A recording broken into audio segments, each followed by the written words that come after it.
Good afternoon, everybody. This is another episode of Cosmic Surfers, trucking along in a lot of pain. But 2018, I went to the Observing the Frontier conference that Ben Davidson ran. Got a VIP ticket, VIP, baby. And I went to see for myself what's been going on with geomagnetic excursions, the magnetic pole stuff, coronal mass ejections, which was evidence for all over Egypt, the cyclical nature of cataclysms, and to learn the hard science behind it all. Now, if I am being brutally honest with you, that kind of science has never really been my background or had a huge interest in that kind of thing, I guess. But, the way life's come in these past years, I went, in that direction. And then with, in more recent years, breakthrough energy, right? So there's a lot going on in this space right now. It's becoming more and more popular. Ben Davidson's Space Weather News channel or Suspicious Observer's been around for a number of years. I think he started in maybe 2012. He's got 800,000 followers now. He's got a documentary coming out. But I want to weave a few subjects together here because I think there's an elephant in the room. I think that it's there's cognitive dissonance with Cataclysm. It's happening in our lifetime, and I think that's scary to say that. I think that it brings up all of these feelings of doomsdayer, prepper, sitting back and waiting for bad things to happen. Plays into the death cult a little bit of, oh, we're all going to die. What are you going to do about it? And that's none of what I'm saying. I want to get out in front of this. What I'm saying is, there is an opportunity to learn the objective reality of this cataclysm cycle and the science behind it, and the data that in the solar system and from the sun, and that it's predictable, and that that we can do something about it. We can survive and thrive through it. And so I was pushing Catherine Austin-Fitts on this a number of years ago as well, and I was glad to see that she brought it up on the Tucker Carlson show. She did read Ben Davidson's book. I'm sure I wasn't the only one bringing it up to her, so I can't claim that it was me or whatever, but this is something that I've been on about for a while. And I will say that it is a process, because it's like it brings up all of this. I think it is a lot to process. I think people, or myself included, you want to, there's like these steps that you go through where it's like, oh yeah, but you've just got to keep living in the present moment, and you've just got to keep, one eye on, preparation, and one eye on moving forward, and all this kind of thing. But what I'm asking everyone is to take in this information and to bring this into our circle of awareness as to how this works with other subjects going on in the world right now. So is it to do with the gov-corp technate that Ian Davis and Catherine Austin-Fitts and the independent media network people are talking about, where it's essentially, Venezuela to Greenland? Is that what's going on with Greenland at the moment? Are they aware of these geomagnetic changes that are coming in our lifetime? And is the sale of the company that Trump media merged with, which is one of only a couple of in the world doing this aneutronic fusion breakthrough energy, is that payment that Trump has received for bringing through this gov-corp technique and this technocracy and transhumanist agenda by giving everything that they want. That's speculation, of course. I've got no way of proving it specifically, but there seems to be what I want to call out and address specifically is there is no intention of having true care for the earth that we live in currently. And I think that what's going on, if I'm speculating, I guess, or using my intuition or whatever, is that the breakaway civilization, or the people with the technology from public-private partnerships, the cartel that Whitney Weber's talked about over the last 100 years, or the kind of this Tesla technology, this time weapon technology that Salvatore Pais is talking about, that's already here. Stephen Greer's talked about the 100 years of lost technology. And so if it's true that we have this technology already, and we are able to go beyond space-time, and it's able to be weaponized, is this technology going to remain in private hands of a select few while they set themselves up to be able to go beyond the coming cataclysm? And is the intention to devolve and crash everything over the coming 15, 20 years or whatever it may be, and continue up the confusion, continue up the slide into slavery, the tightening controls with the digital control grid and all of that, while setting themselves up for, time or like beyond the other side of the cataclysm? I think so. That's what I'm speculating about. I guess this is like less of a hard evidence episode, but actually that's kind of diminishing what I'm saying, because there is a lot of hard evidence behind it. Actually, I've done tremendous amounts of research. I'm going to show you a couple of Ben Davidson videos on the disaster cycle. People like Archaics have got a lot of information on that cataclysm cycle. My personal studies of star law and natural law have pointed to these stories being about cataclysm and these different allegories and kind of representations of different animals from different periods of time being about cataclysm. One of the main takeaways, if not the main takeaway, yes, it's the main takeaway from what I've learned about oral wisdom, is that it's about cataclysm and how to preserve story and to be able to breed out and survive and breed out of cataclysm. And part of when I mean that by breeding, by using the stars to know what tribes can marry and sleep with whom and all that kind of thing, to keep the genetic pool strong, to breed out the other side of cataclysms. And that's what marriage law is, LORE. And that's what this natural law and oral law and all of that is about, to a large extent, from what I have garnered. So let's watch a few minute trailer for an upcoming documentary that Ben Davidson has done, and this guy that's in it, Dr. Dunning, I had the pleasure of hanging out with socially as well at that event. Very knowledgeable guy, that guy. So let's watch this.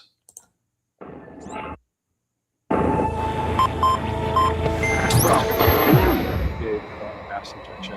It's really the only natural disaster that could knock out Europe or North America's power grid. The last one was 6,000 years ago, and it was one of the minor events. 6,000 years before that, there was a major event. Who is aware that magnetic north is moving overnight? In the recent decade, the position of the magnetic poles has been moving very rapidly. Luck of the draw. You make it, you make it. If you don't, you don't. A lot of people that want to get out of the cities, they want to get out of the populated areas. Not a normal campground. The sun influences Earth's environment. If you make it, you still might survive it, but at least you got a chance. And throughout history, that's all human beings ever needed. The evidence on what is very likely to happen is really starting to pile up. Sounds like something you should pay attention to. But, we got little ones, and we don't want them to be in the middle of a storm. Earth's magnetic poles are shifting again, and the magnetic field of our planet is weakening again. That is what the disaster cycle is. It's kind of like the more you learn, the more you don't want to know. Realistically, it's the end of the world for most of them. All these people on the beach, all these people in the cities, they'll be gone. The question I have is my generation in that unlucky position? And the answer, yes. When you get up to these more severe cases, they are not just a little bit more severe than the lower ones. They are a lot. This major event is happening. And given the implications in the geologic data, it's somewhere between remarkable and horrifying, because it's one of the most important topics in the world that virtually nobody is talking about.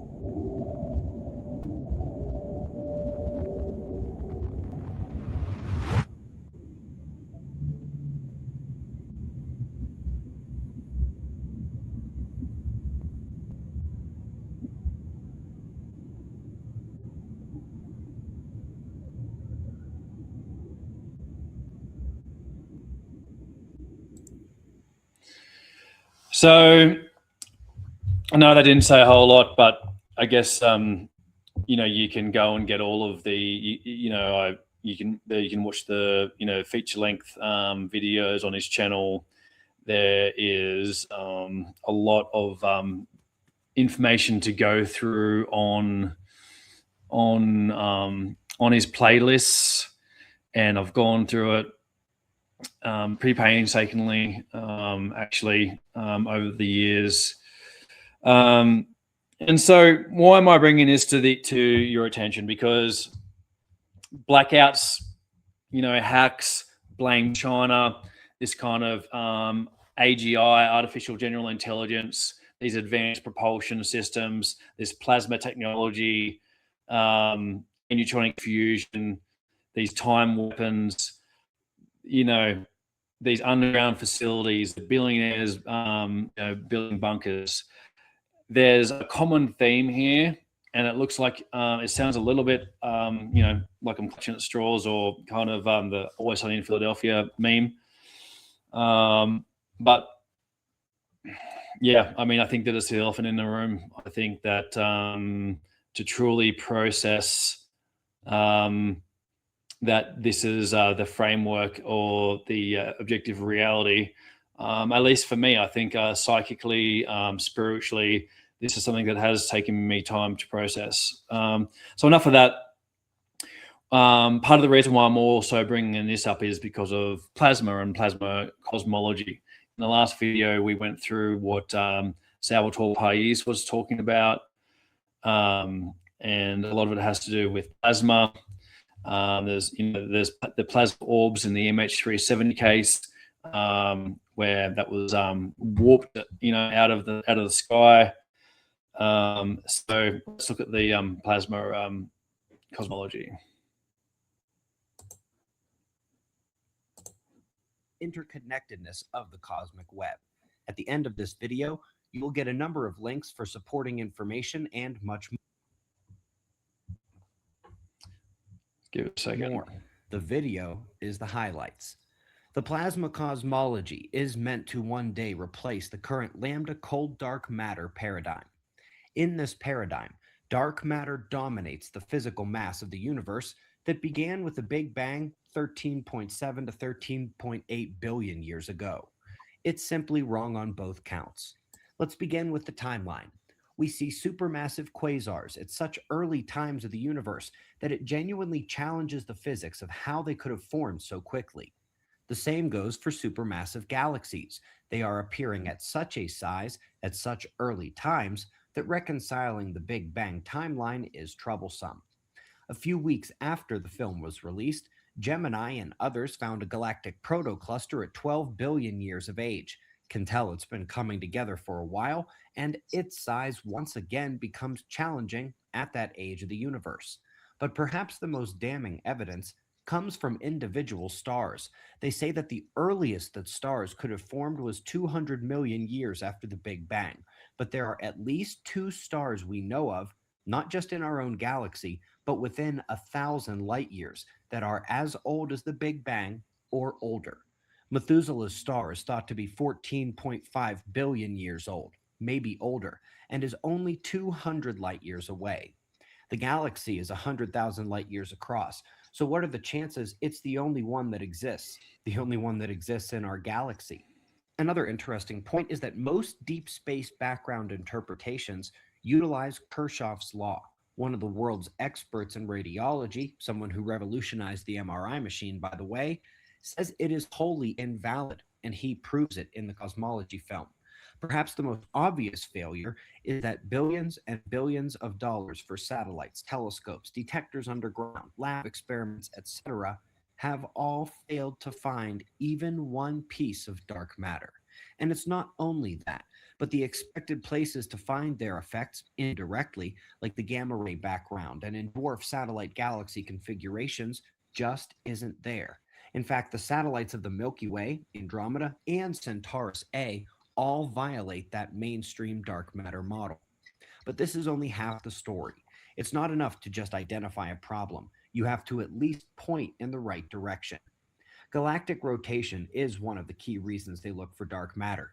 They can't account for how the outer stars and galaxies keep up with the spin when they should just be falling behind and stringing out. There isn't enough visible mass to account for their continued curve, keeping pace with the rest of the galaxy. And so they blame dark matter, magic particles that don't really interact much with the normal matter we know.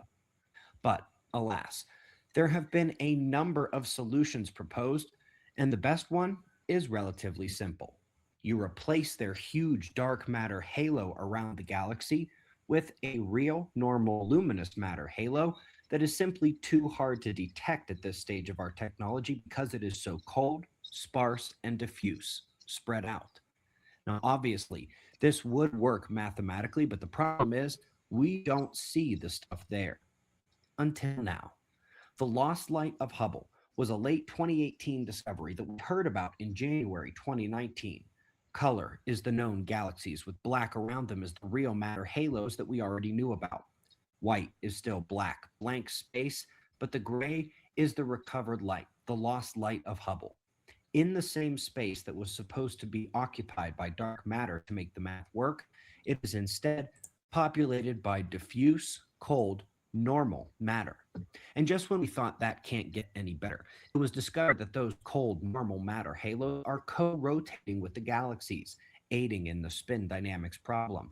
And then Keck, Caltech, and NASA teamed up to discover that those galaxies are from the cosmic web in spiraling helical vortex filaments. Can't get more magnetodynamic than that. We also have seen the math work when some of the stars within the galaxy are hyperbolic. And if indeed mainstream science is right about the galactic mergers over time, why would there not be wild, high-velocity stars on hyperbolic orbits? By the way, there are. They have found many such high-velocity stars. Now let's step out to the cosmic web. This is where their deep space telescope dark matter searches promised the most reward and delivered the largest failure. Unless, of course, you are a plasma cosmologist. Instead of finding dark matter, they found normal matter in the cosmic web. But since it is not randomly scattered, but flowing in the cosmic web, feeding galaxies, etc., those flows represent a current of photoionized and otherwise charged material. This is where a planetary science mission that was once again ignored by mainstream cosmology really changed the game for the plasma. Cassini flew through the South Pole jets of Enceladus and detected only 5% of the electric current that we know must be there due to the magnetic fields detected. It was hidden by dust, which we also had trouble seeing initially, and if we missed it while inside it, we see nothing of the true nature of these currents in deep space. Let's come down to the random stellar level once again. It was long believed that the star-forming molecular clouds were driven by random, chaotic, gravitational collapse. They have determined now that magnetic fields and plasma turbulence are the driving forces of the star formation rates in those regions, and that they create a fair bit of order. This was confirmed by Sophia and Alma, and we find that these forms do not take on random configurations either. They form filaments and sheets that follow local magnetic field lines. We investigated the Musca filament in the full plasma cosmology film. Of course, in addition to mainstream science unknowingly proving plasma cosmology step by step at galaxies and the cosmic web and star-forming regions, we have the great claim from Dr. Anthony Peratt. He worked for the DOE. He was the top man in the country on nuclear policy for a while, But most importantly for today, he led and pushed the button on numerous nuclear bomb tests, ones in Nevada. They buried tens of millions of dollars of detectors and sensors, and tens of millions more of supercomputers around the underground blast sites, despite their burning up in a millisecond. That was more than enough to get them the data on the high-energy plasma physics that they needed, using still classified versions of and Tristan Prime programs that have since gone public, but without the key classified items. They learned long ago you don't need dark matter from their actual bomb tests and their extrapolated works. Everything can be accounted for without the need for magic particles. Everything about those tests is still classified, except for the qualitative statements that we were allowed to present. I personally was not allowed to even hear anything more. If you haven't seen the full plasma cosmology video, or you need to watch it again, it is linked for you below. We also have Dr. Peratt's book linked below and some good websites. Those professors from the full video and Dr. Peratt gave their time and took courage to speak. Please lend them your time and support as well. At spaceweathernews.com/plasma, we have much of this information in readable form, including an updating list of latest discoveries at the bottom. We have been updating as they come out and will continue to do so. Be safe, everyone.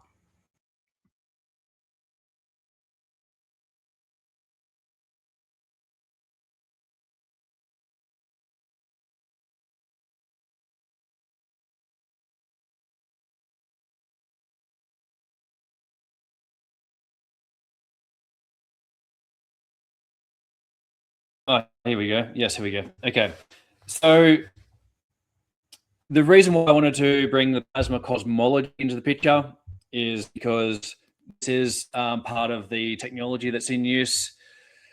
This is I'll mention again the MH370 case and the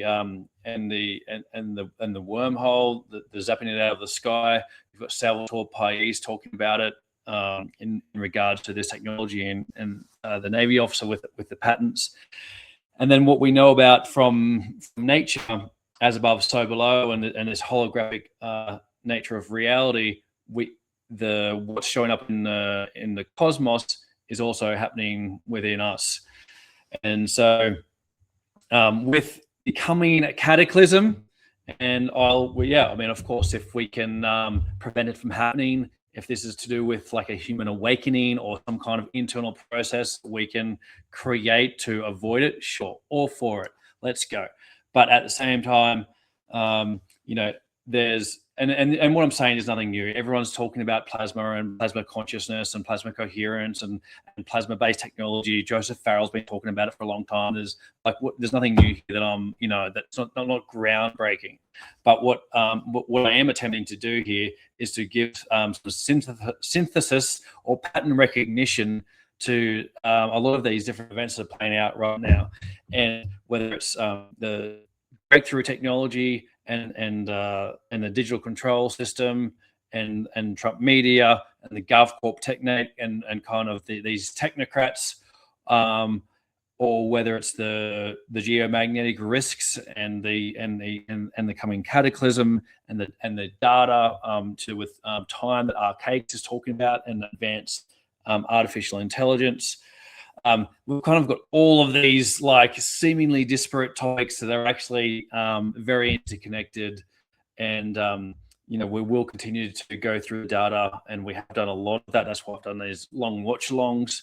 So this is an opportunity for us to create and to go in a way which is not this kind of passive falling into this direction that we're being led along. And what they're telling us is, that we must do this because of China or war or merge with machine to optimize because everyone else is doing it. They're uploading their consciousness to the cloud and kind of talking about that inverted version of immortalism, not through like natural means and merging with nature, but through going in this machine direction.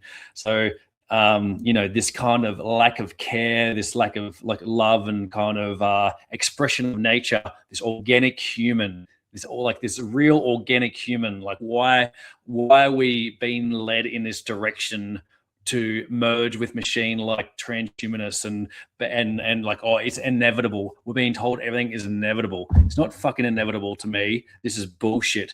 Joe Rogan, Elon Musk, all these guys, all these technocrats, all these blockchain people that want to talk about how they've got the solution, and and then you like all these yeah, I could rant for days and days.